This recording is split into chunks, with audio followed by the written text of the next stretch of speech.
Hello everyone, welcome to Tactica, Imperialis and to today's video. Today is going to be a my thoughts on video, and today we're going to be looking at the Warhammer preview online, Lords of the Mortal Realms. This was the preview from Saturday 20th of February. I'm recording it about an hour and a half after the show. So I've had a bit of time to review things, have a chat about it, collect my ideas, and we're going to go through the show. Now, there's absolutely loads here. For a show that only lasted an hour and a bit, they really jammed this show full of reveals and information to the point that I think they probably could have had the show go an hour and a half and got away with it. They didn't do that in the end, but it's a really packed show with lots to talk about for Age of Sigmar, for Warhammer Underworlds, and for Warhammer Quest. No 40k today. It was very much a Mortal Realms preview, as by the title, and I think we've got a good roadmap of the next 4 to 6 months of Age of Sigmar's lifespan, which is really good. So let's dive in. And we start with Age of Sigmar, the main game, and the Lumineth Realm Lords, who are getting a giant pile of miniatures that effectively doubles their roster. So we saw in the Dead and the Divine preview, see my previous video, link in the description, we saw a lot of silhouettes for a bunch of new Lumineth models that would be accompanying Severeth, the Spirit of the Wind. And we got a proper look at those models today. And they start off with the Vanari Bladelords, which are these models right here. They are the successors to the High Elves Swordmasters of Hoeth, and I absolutely love them. They are amazing. Give them to me now.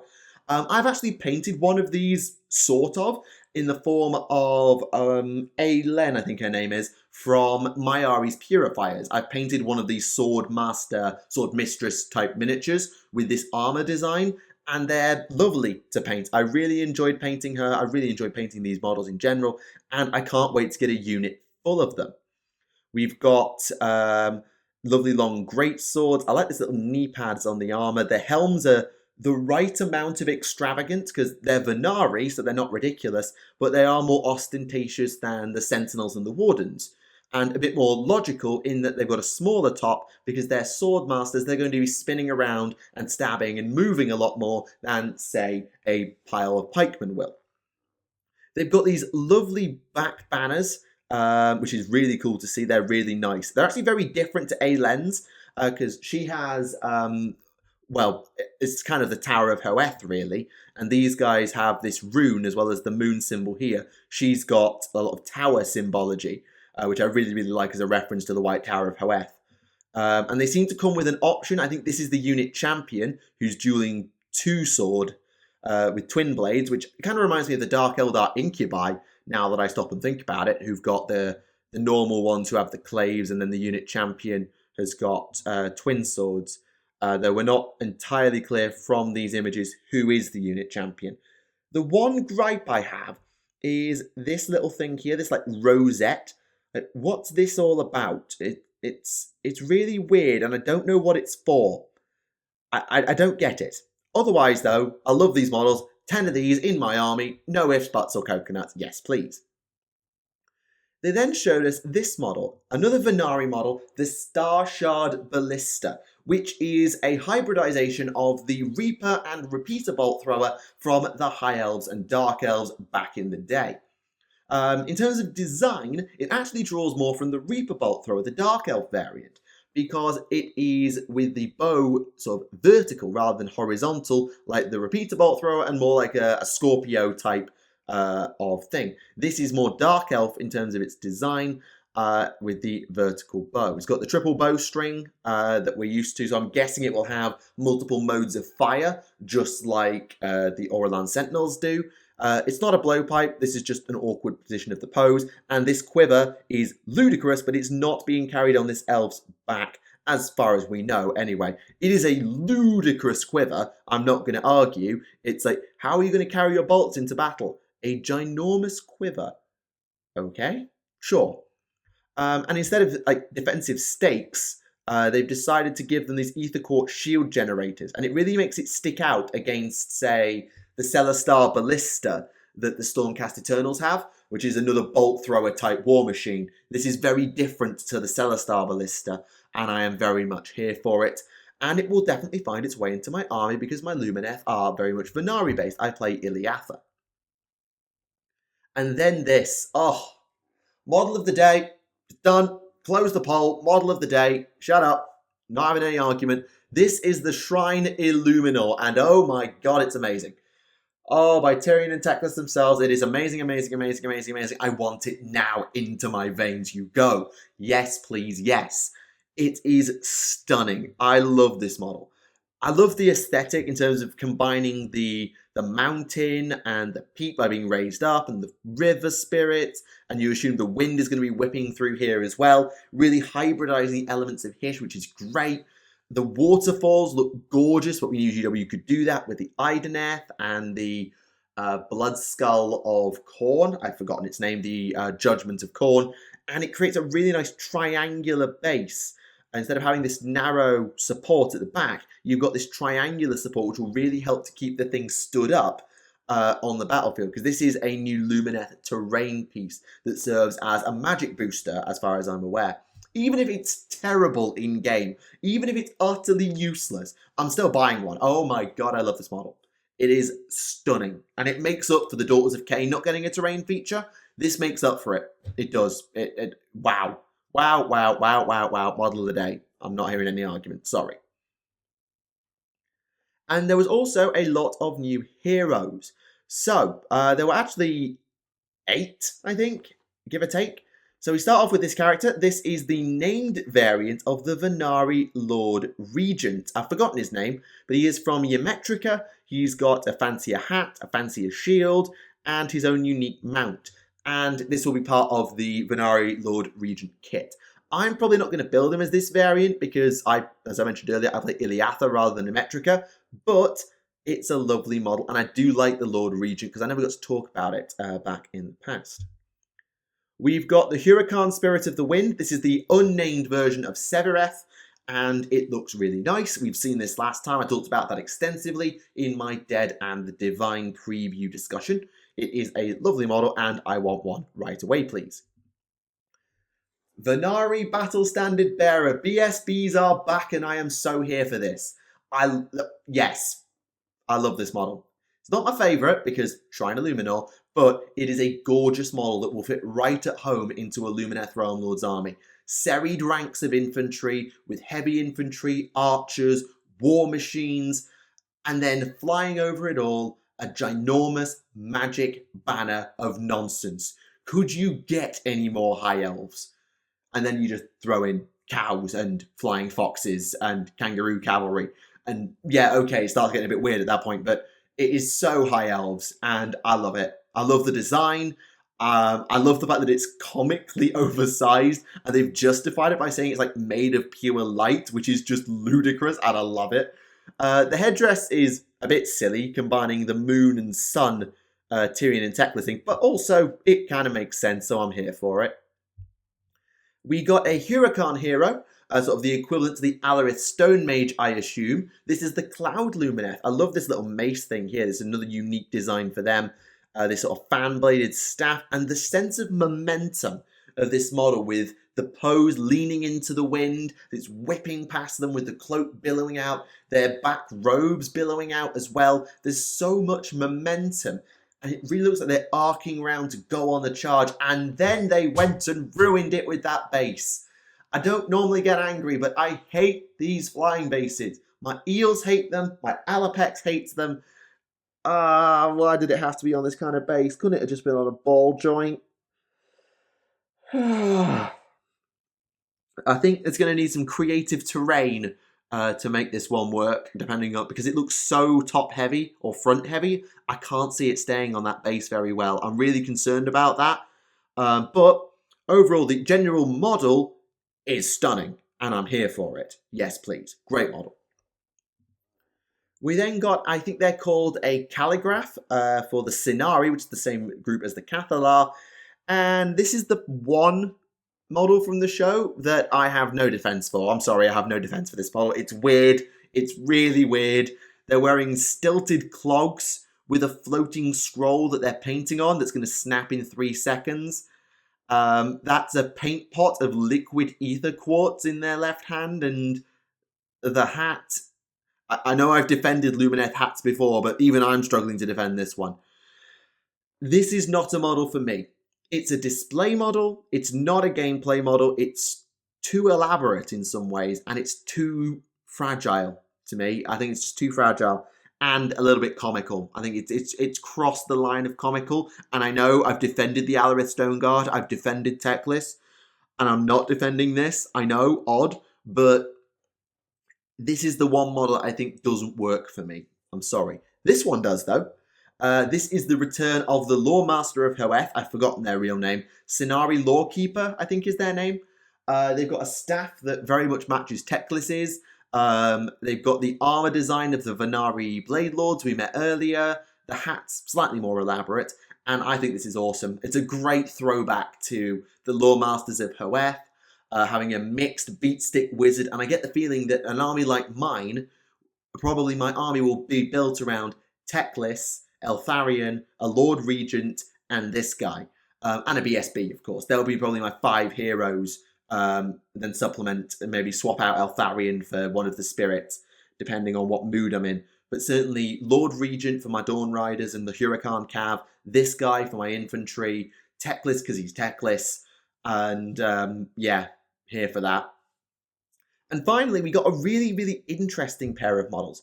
This pair of twins called Elania and Elithor. These two are really, really cool. Right up until the last second, I just feel like they didn't stick the landing. So these two are twins, and they are trained by Tyrion and Teclis. Tyrion is training the one at the bottom, which is Elithor, I think. No, yes, Elithor. It's being trained by Tyrion, so he's got a big sun sword, a huge sun banner, and he's a really young, expert swordsman. He looks amazing and a great evolution of the Bladelords.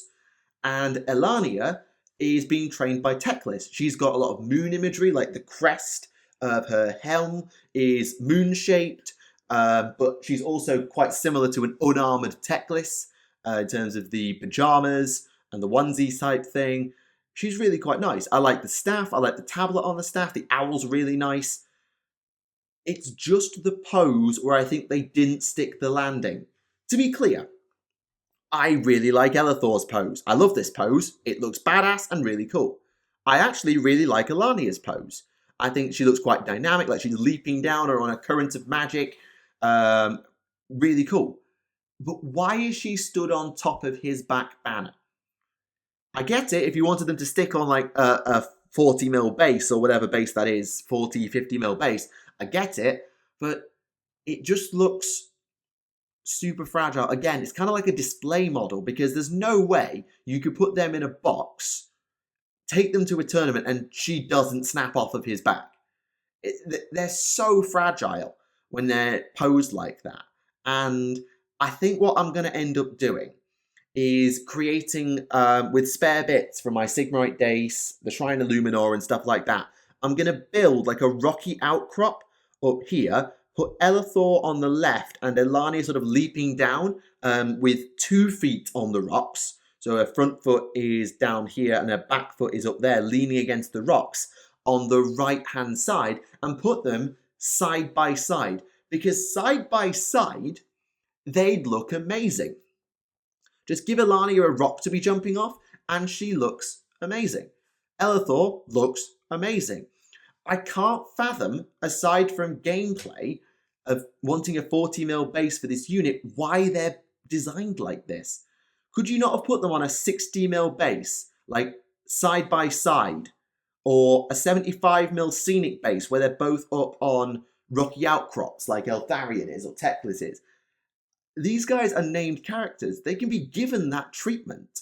Heck, put them on this guy's cavalry base, have Elania up there, Elithor down there, bing bang bosh, job done. They could have definitely done something different with the posing. No, not even the posing, just the positioning. It's like Teclis. Teclis up on top of Selenar is prone to falling off or snapping and just generally looks a little bit frail. And the twins are the same, which is kind of fitting that the mage one is sat on top of the flying, is sat on top of something and is incredibly precarious. It's kind of fitting. But they are two lovely miniatures. I think you just need rebasing and resetting up in terms of their orientation in order to be finished. But I do like them, and I think I'll probably find a way to work them into my Lumineth army. And all of this will be supported by a Lumineth Realm Lords Battle Tome V2. Okay, the book came out 6 months ago. If you didn't buy the limited edition, 6 months ago. That's it. Oh dear. That's not good.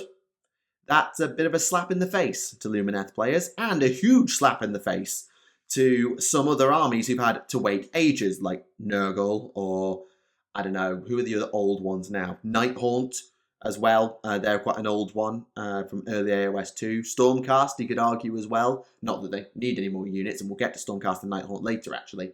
But I get the feeling that some armies are going to feel like this is a proper slap in the face. Idoneth, actually, there's one. Idoneth. There's going to be a slap in the face to them and to Nurgle.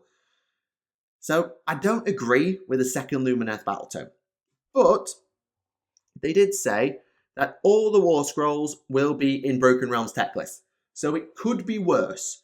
If you buy Broken Realms tech list, you shouldn't need to buy this Battle Tome unless you want all the new lore. Hopefully, they're either not rewriting anything, like they're not rewriting the Allegiance abilities, and they're not rewriting anybody's War Scroll, and they're just adding more units and more flavour, which you can get out of Broken Realms tech list. So old players buy Broken Realms tech list, get all the extra new stuff, and new players just buy this book and get everything. And I'm hoping that's what they do, because if this book is a rewrite of the Lumineth Battle Tome, then that's going to be a massive slap in the face and might actually really put some people off. So I really hope that Broken Realms tech list has everything it needs for this book not to be needed by veteran players like me. Previous players like me, because no one's a veteran of Lumineth really. They're only 6 months old, as I just said, 6 months old. Boo. So we'll see on that one, and hopefully we'll learn about that in the not too distant. But they were not alone. The Lumineth will be joined by the Nighthaunt Krulgast Cruciator. Oh my god, this model is hideous. But in a good way. It's a Nighthaunt model. It's supposed to be hideous. They are a torturer who met a gruesome end through the foulest torture imaginable, and then they make a joke. It is creepy, and these chains in the animated trailer are moving around and clacking as their arms move up and down, and it's gross, and I'm here for it. And then the Stormcast got Guard of Steel Soul, which some people saw coming from the teasers. So this guy comes from Josh Reynolds' Hallowed Knights novels, and he's doing the superhero landing exactly as he did in the book. On the front cover, he's doing a superhero landing, and here he is doing the superhero landing. I'm really glad they've given him a hat, because it's quite annoying when they don't give the Lord Celestants or general named heroes a hat option. It's quite useful for people like Neve Blacktalon to have a hat, because then you can make them not Neve Blacktalon, and this can make not Guard of Steel Soul. You can make a Lord Celestant. That's a good idea. I'm here for this. This is a gorgeous model again. Yes, please. Don't play Stormcast anymore, but still, yes, please. And then they didn't do Blood Knights. I really thought they were going to do Blood Knights from the teaser image, but what we got instead was a mounted White King. The White King is a Death Rattle model from Legions of Nagash, and it looks like they're going to be rolled into Soulblight Gravelords whenever they finally get revealed. We've seen the Vampire Lord, we've seen the Crimson Court, and now we've got this White King miniature, as well as the White King on foot, since we now know that that's going to be moving across. So we've got a lovely undead hero here. He looks really, really good. The helm is great, the armor's great, the steed looks decaying and hideous, but in the best possible way. And it is a fantastic, fantastic miniature. I don't play Death. I probably will never play Death. They're not my thing. But this is a beautiful model, and it puts so many cavalry models to shame. Looking at you, Ossiarch. It's much better than the Ossiarch one. And I think it probably has most of the mounted heroes put to shame. It puts the Lord Regent to shame from the Vanari. It puts the Karadrak Chaos Lord, I think, is not as good as this. I think it's better than the Dracoths. I think it's better than the Taurolons. It is one of the best cavalry models, and I think so many people are going to paint this amazingly for Golden Demon. And GW even said it themselves in the trailer or in the preview that they think this is going to be a Golden Demon winner, and I fully agree. I think that people are going to do some amazing stuff with this White King model. This was the only confirmed Soul Blight miniature we got. But we can assume that they're going to roll the skeletons in there, I suppose, since if they've got the White King, they need a Skelly for them, a Skelly army for them to lead. So I'm guessing they may actually be going back more to the Vampire Count's roots of things, where they had the vampires, the zombies, the skeletons, all blended together. And we'll see what they actually do end up doing. So I'm curious as to where Gravelords are going. This is an amazing model, though. And there's plenty more undead to come. Don't worry, we'll get there. Underworlds was given its next warband, Headcracker's Mad Mob for the Bonesplitters. So technically these guys are not going to be out for a while because Mayari's Purifiers and the Dread Pageant need to come out. The Starblood something. The Seraphon one needs to come out, and then it will be these guys. But they look really nice. This Archer is great. I love the pose and the arrows and all the totemic stuff on this Archer. You've got somebody, I think it's like Skull de Wallop or something like that. I forget his exact name. But loads of dynamism with this massive bone club, which I really like. And I like this toga type thing as well. It's really good. The boss, the big boss, with essentially like lightning claw gauntlets, which looks amazing. I think this is my favorite model of the four. And then Headcracker himself, which is a Savage Orc Weird Knob Shaman, who is essentially going to be old Zogwart. I'm sorry, he's carrying a giant snake that's wrapped around his arm. He's got a really crooked staff. Change the head, this is old Zogwart. I'm sorry, he just is. I think I would change the head myself. I'm not a huge fan of the mask, and I'd just go for a different orc head, but really nice model, and I like, in general, what they've done with Headcracker's mob. They're really nice. Not for me. I've kind of got out of my orc phase now. Side-eyes Gazkul nervously. But I do like these models. And we know that Ossiarch and Ideneth are going to be the ones to follow these guys into Diachasm. So loads to look forward to there. There's an Underworlds 2-player starter set, which has got the Castigators and some Grimghast Reapers, I think they're called. No. Glavewraith Stalkers, sorry, the slow ones, not the Grimghast. So there's a couple of warbands there just to start you off playing. They're new. Sorry, the Storm of Celestus is actually brand new. So these are Castigators and then Dreppers, Wraith Creepers. I'm going to guess that's how it's pronounced. And then 2 more warbands added to the game using old models. These are the easy to build Castigators and the easy to build Glavewraith Stalkers as it happens. And then, finally, we got through all of that, and it was only 40 minutes. We got all through that in 40 minutes, and then they dove into Warhammer Quest Cursed City and revealed everything. Everything in here. Wow. I love this art style. Someone I was watching the stream with kind of said it reminded them a bit of John Blanche, like a slightly neater version of John Blanche artwork. Maybe not this particular clip, but you'll see in the novel art later on. A bit of a John Blanche type inspiration to it. Yeah, this sort of stuff. Someone said this that really reminded them of John Blanche, but slightly neater with all the reds and the sketch style. Let me know what you think on that in the comments below, because I kind of see it. I'm not 100% on it, but I do kind of see what they're getting at by saying John Blanche. But we got to see the full roster. This is everything you get in the box. And you've got, these are your heroes. You've got, first off, the Witch Hunter that we met back at the Dead and the Divine preview. We've got a Caradron Commodore with no hat and a metal beard anyway. I really like this spike gun. I love this model, actually. I think this is one of my favourites of the set. The Kenothi We saw them a few days ago, but I didn't get to talk about it because I didn't make a video on it. I love this Kenothi miniature, and I hope the Kenothi get fully fleshed out with their own battle tome further on down the line. An Imperial Noble of sorts, who I really like the foot. He looks like he's walking forwards purposefully, rather than having his 1 foot down, 1 foot up. He's got like his heel down, and I think this foot is up. He's got his sole down on the back, and it really looks like he's striding forward rather than pushing off on one of his feet. He's really just striding forward, like I am going to kill you, which is really nice. You've got a Death Wizard with an if looks could kill ability, literally. You've got a Purifying Light Wizard. I really like this model as well, and I think that certainly there'll be some really good Inquisitorial and Sisters of Battle conversions made out of this, I think. You've got an Ogre, the Corpse Eater. Guess why he's here. Really nice stabby gauntlet and a massive whack-off mace. Here for that. And a member of the Knights of Azir. Now, the Knights of Azir have never been mentioned. Well, they have been mentioned, but they've never been seen before. They're like an elite order within Azir of warriors. And she's kind of like a Stormcast, but not a Stormcast. She's like got that armor style that evokes the Stormcast imagery, but she's still a free guilder.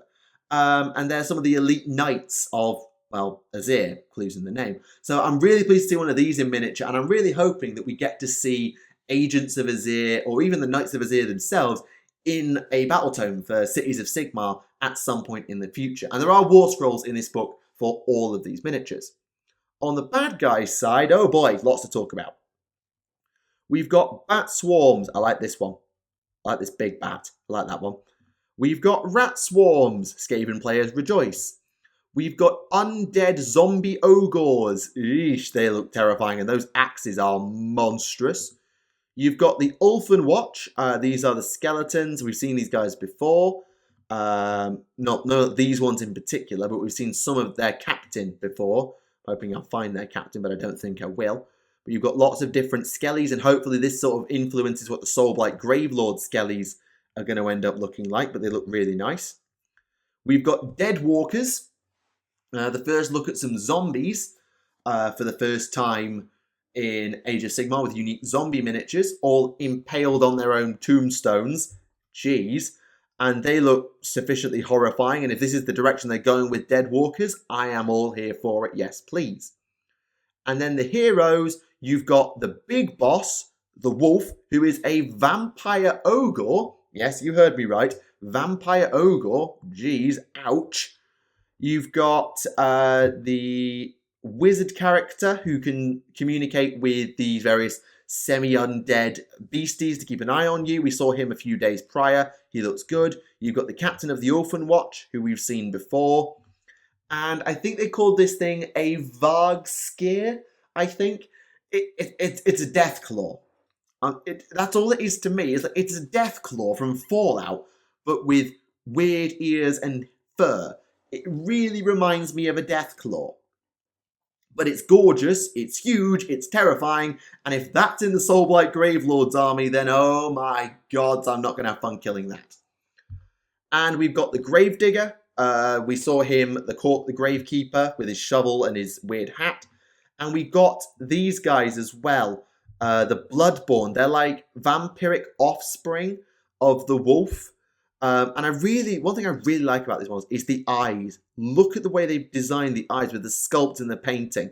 They look really good. These bestial, semi-vampiric creatures that are just, yeesh, you don't want to mess with them. And I'm hoping that since these guys hunt as a pack, that you'll be able to take small units of them, or even big units of them, as part of Soulblight. So you'll have the option for Death Rattle, or you'll have these guys, these Bloodborne, sort of elite infantry in there. Maybe you keep the Dead Walkers in Legions of Nagash.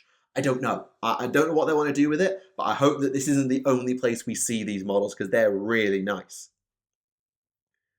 The box is 8 heroes, 42 enemies, objective markers, 4 dice counters, and War Scrolls books. So all these models will be straight away available to be played in Age of Sigmar. So I'm assuming a lot of these guys will go into Soulblight Gravelords, and these guys will go mostly into Cities of Sigmar, more tribes, Caradron, not sure. Hopefully just keep her ready for a Kenothi book. And these guys will all slot in to Cities of Sigmar, I suspect. There is a novel by C.L. Werner, again, that sort of John Blanche style artwork. I'm here for that. And it even includes a hero card for a extra hero who can join you in the game. We don't know who it is. They were very cryptic, so we don't know. And then, after all of that, just as they were going off the air, Be'lakor's back. And this is going to be Broken Realms 3 Be'lakor. Oh, yes.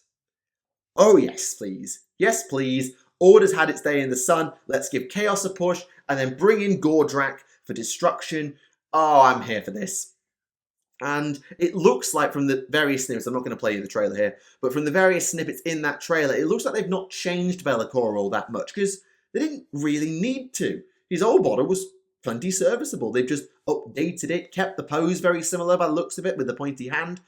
I'm here for this. I think this is going to be a really nice new Be'lakor model. So bring that on. And I think that will be the next sort of, well, it is the next part of the Broken Realms arc.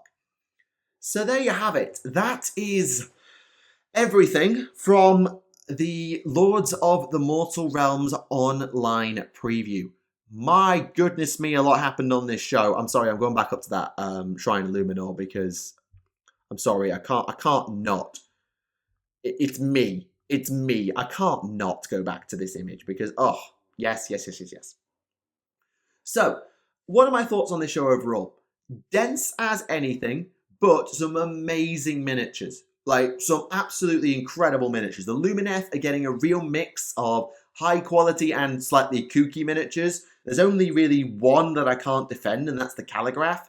There's a couple that I'd change, but overall, I really like what they've done with the new Lumineth. The Battletone's a kick in the face, but hopefully Broken Realms Techless will make that a slightly less bitter pill to swallow. The Undead are getting an amazing roster with the new Nighthaunt hero, the White King, just teasing more stuff for Soulblight, and then adding all this stuff into Cursed City really shows the direction that they're taking the Undead, and I'm definitely here for it. Guard of Steel Soul looks badass doing the superhero landing. Yes, please, here for that. And the heroes in Cursed City look great as well. And I think this gives us probably the next 4 to 6 months of AOS releases. So we know that Myari's, Purifiers, the Dread Pageant, and the Seraphon are going to be coming out soon. I think by the end of March, maybe April, for the Seraphon, for Underworlds. Then we're going to get the Mad Mob. Then we're going to get some Ossiarch, then we're going to get some Ideneth. That takes us to the middle of the year, I think July-ish, before any more for Underworlds. They might decide to do a new edition. They might decide to just add more warbands, take a break. We don't know. Oh, and the Crimson Court. I forgot the Crimson Court in that calculus as well. So we know where that's going. AOS, the Lumineth are going to get their time in Broken Realms Techless. Then Be'lakor's going to get his time as well. The Soulblight will get their turn, I think. They'll either be the opposition in Broken Realms Be'lakor, or the Vampires will get their own book where they make their own power play. I don't know. And then after that will be Broken Realms Gordrak, I think, that will take us into AOS 3 in the summer. So I think we've got a good route map of where we're going. We haven't seen every miniature, every book yet, but I think we have a really good idea of where we're going, and I'm absolutely here for all of it. I know the show wasn't for everybody because no 40k, no 30k, but for those of us invested in the Mortal Realms, brilliant show. Absolutely brilliant show. Thank you very much for watching. Let me know what your favourite model was. I'm very interested to see what you have to say and have a discussion about all of it in the comments down below. But for now, thank you very much for watching. This has been Tactica Imperialis, and this has been my thoughts on the Lords of the Mortal Realms online preview. I'll see you all again. Bye for now.